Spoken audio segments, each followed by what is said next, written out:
Welcome back to another video. I appreciate you for watching. I watched this one the other day. She's talking about BlackRock. Lots of people are exposing what BlackRock has been doing and Larry Fink has been doing to our financial markets. Probably one of the most important topics to talk about because they've been manipulating financial markets and manipulating the economy and business, etc., which is affecting our currency for a long time. Let's jump in.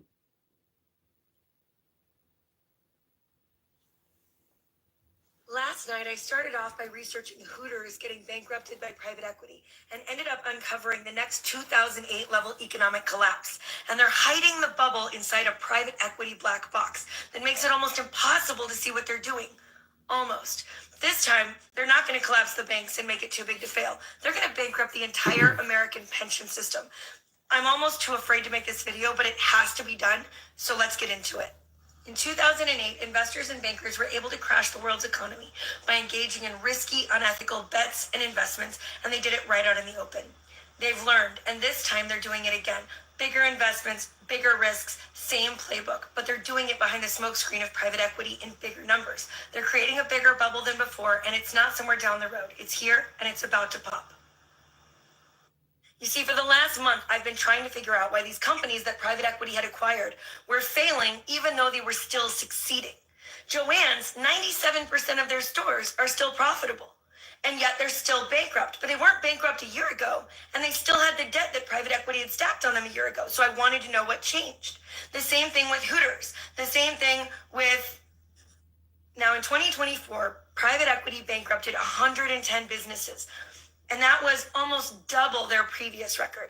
There have been huge increases in the amount of bankruptcies each year over the past 3 years. But I didn't know what had changed because private equity had held many of these businesses for several years and they were still succeeding. Until I got my hands on an economic report and an article and found a term that nobody could explain to me. The term was back floating rate loans. I didn't know what that meant, and no article would explain it to me.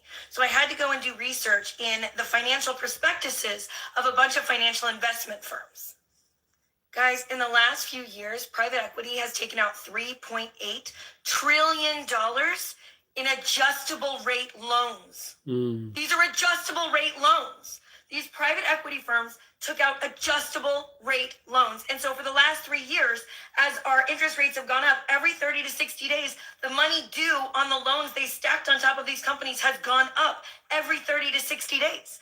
That's why these successful companies that private equity had acquired are suddenly bankrupt, even though they're still making money. They're bankrupt because they're paying adjustable rate loans. But it doesn't stop there. It gets so much worse because my next question is, why are the banks willing to give these risky loans to these private equity firms knowing it's going to cause them to fail? And the answer is because the banks aren't going to keep them on their books. The banks are immediately repackaging these adjustable rate loans as something called CLOs, right? Which are then packaged and sold off to our pension funds as really great debt. And they tell them that it's a diversified portfolio. Are you hearing the Big Short in real time? Literally, all of these companies are getting bankrupted in greater and greater numbers. And all of this debt is adjustable rate. And all of the bankruptcies are skyrocketing in this direction. And now, if you look at this graph, you can see that aside from 2020, which is obviously an anomaly, right now, private equity, that's the yellow section, has double the highest number of bankruptcies they'd ever had prior to last year. And that number is climbing this year, $3.8 trillion. $3.8 trillion in this debt, okay? I want you to look back to 2008. Do you want to know how many risky adjustable rate mortgages there were? $1.1 trillion. Do you want to know how many subprime but not quite as bad loans there were? $1.3 trillion. That was just in housing. In the $3.8 trillion held by private equity, they own the largest shares of the home ownership market in the United States. But they also own the daycares. They own the veterinary clinics. They own the pet stores. They own the nursing homes. They own the emergency rooms. They own the doctor's offices, the orthodontists. They own the builders. They own the HVAC companies. This isn't just how. Let's talk about what else they own. They own they now own the two biggest ports on the Panama Canal, from what I understand. Of the, I think it's 41 major ports in the world. BlackRock owns like 23 of them. That's crazy. It's going to touch every single industry around us. And that is why, if this were a free market and private equity had not exploitatively gotten involved, if we had a free market and we could see what they were doing, these companies would be succeeding. If this were actually a free market, these companies would be succeeding. Joann's has 97% of their stores profitable. That is an astronomical number. 97% of a retail store is profitable, and they are failing, and they are closing every store, and it is further consolidating an already consolidated environment. And now there are thousands and thousands of employees that will not have jobs, and there are thousands of other businesses that are going through the exact same thing right now. And why? Because they know we will never allow the banks to be bailed out again. We would literally riot in the streets. But we're definitely going to allow them to bail out the pensions, because that's our grandparents. That's our parents. That's the working class. They know that this will get bailed out. And because there's no regulatory authority, there are no laws stopping private equity from doing whatever they want, they know they can get away with it. And we can't do anything to stop them. All right, there you go. Well, let's see. I think she might still have. Let's see. Why did it stop? Maybe that's the end of it. That's enough to get us. There appears to be. Here we go. The most important thing you need to understand is this wasn't done by accident. This was done by blatant, intentional greed. The private equity firms wanted the cheapest debt they could get, and they believed arrogantly that the debt would stay cheap forever. They had 0% interest rate loans for ages. And so they took on these adjustable rate notes thinking they could keep refinancing forever out of it. It was arrogant. But it also meant that they got to collect bigger fees because they were taking risky debt that cost less. The bankers were happy to give them because they got higher fees on offering bad debt. They were going to get paid no matter what. At the same time, the private equity firms mandated in their contracts with these companies they acquired that they were advisors and that they were a management company. So they also get paid that way. And then they sold the land out from under these companies and all their assets and made themselves whole before any of this even began. They're already cash positive. Yeah. The banks knew they wouldn't be held accountable because they were going to bundle it up and pass it off to the pensions.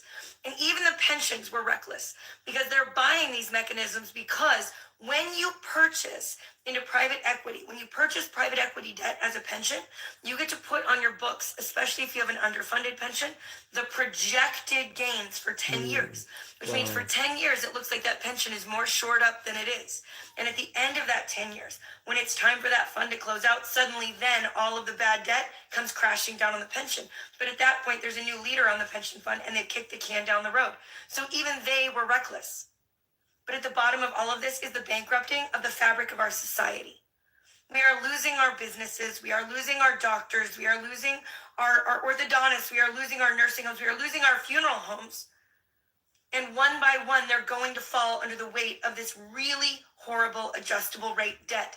And nobody is talking about it. I could only find 2 articles in very obscure financial magazines that even talk about these back floating rate loans. I have never been more terrified. And I talk about private equity a lot. I have a lot to say. But right now, all I want to do is get someone to pay attention that can make a difference in this, because we have a problem. We're not without any hope at all. Right now, private equity is only allowed to be this exploitative because they exist under something called the carried interest loophole, something that multiple Congresses have tried to close, but private equity continues to bribe politicians to fail to actually achieve. Trump, 3 weeks ago, said he wanted to close the carried interest loophole. I thought he was doing it as a fundraising maneuver. But he's doubled down on it repeatedly. If we can make enough noise about this, maybe we can get him to actually see it through and end private equity's stranglehold on our population. There's so much more that we have to go through, so this is going to be a multi-part series. But if you're new here, my name is Tiffany. We work together to fight private equity and save small businesses in our community, and it's going to take every single one of us to do so. So do all the things and stick around. I'm so glad you're here. Wow, there you go. Last night I started off by researching. Okay, I'm gonna go and follow her because she's got some good stuff. Let's talk about this for a moment. Okay, uh, again, I think it's one of the biggest challenges facing humanity, facing Americans, facing the world. We know, there's the documentary All Wars Are Bankers' Wars on YouTube. Fantastic. One of the top 3 documentaries that I'd recommend every American and human being watch. The others are Everything is a Rich Man's Trick and what's the third one? I can't think of it. Oh, the it's about Israel, The Mystery of Israel at stopworldcontrol.com. I don't know that Trump's going to save the day because my experience, these people, the money lenders, money changers of the world, private central bankers, own all these politicians. It's going to take a grassroots effort because it's never going to come top down. It's just no change comes top down. Change is going to have come bottom up, and it's going to come by us divesting from the system, getting out of the healthcare system, the education system, the money system, the food system, etc. We have to make that call and cut those ties that tie us to these systems. And the reality is they're not helping us anyway. They were never designed to help us. People are waking up to the fact that the food system was never designed to make us healthy. It's just not what their game plan is about. But this is also what David Rogers Webb talks about in The Great Taking. He said, hey, these banks are planning to sweep all the assets. And I think she's right on the money because she's talking about the fact that they win twice. They win on the front end, like she said, they win on the front end when they buy these assets and they recoup all their money, and then they win on the back end when the federal government bails them out. That's what happened in 2008. They made a ton of money selling those packaged derivatives, and then on the back end, when everything went south, that they knew was going to happen, right? They knew was going to happen. They sold the federal government bailed them out, which is you and I bailing them out. Family told me if she ain't 280, classic.